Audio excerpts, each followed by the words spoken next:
నీవు నేను శ్రేష్ఠులము. ఈ శ్రేష్టమైన వారిగా ఉండాలి అని అంటే నీవు నేను ఎలా ఉండాలో తెలుసా?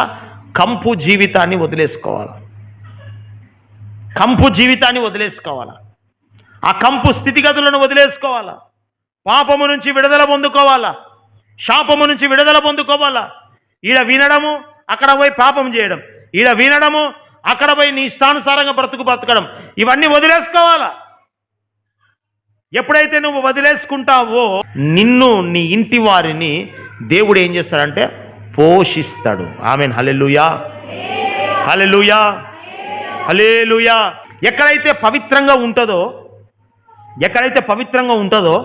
అక్కడనే యేసు ప్రభు ఉంటాడు. నువ్వు కంపులో ఉండి, ఆ పెంట కంపులో ఉండి కంపు జీవితం అనుభవిస్తూ, యేసయ్యా నాతో కూడా ఈ కంపులో ఉంటావా అంటే ఉంటాడా?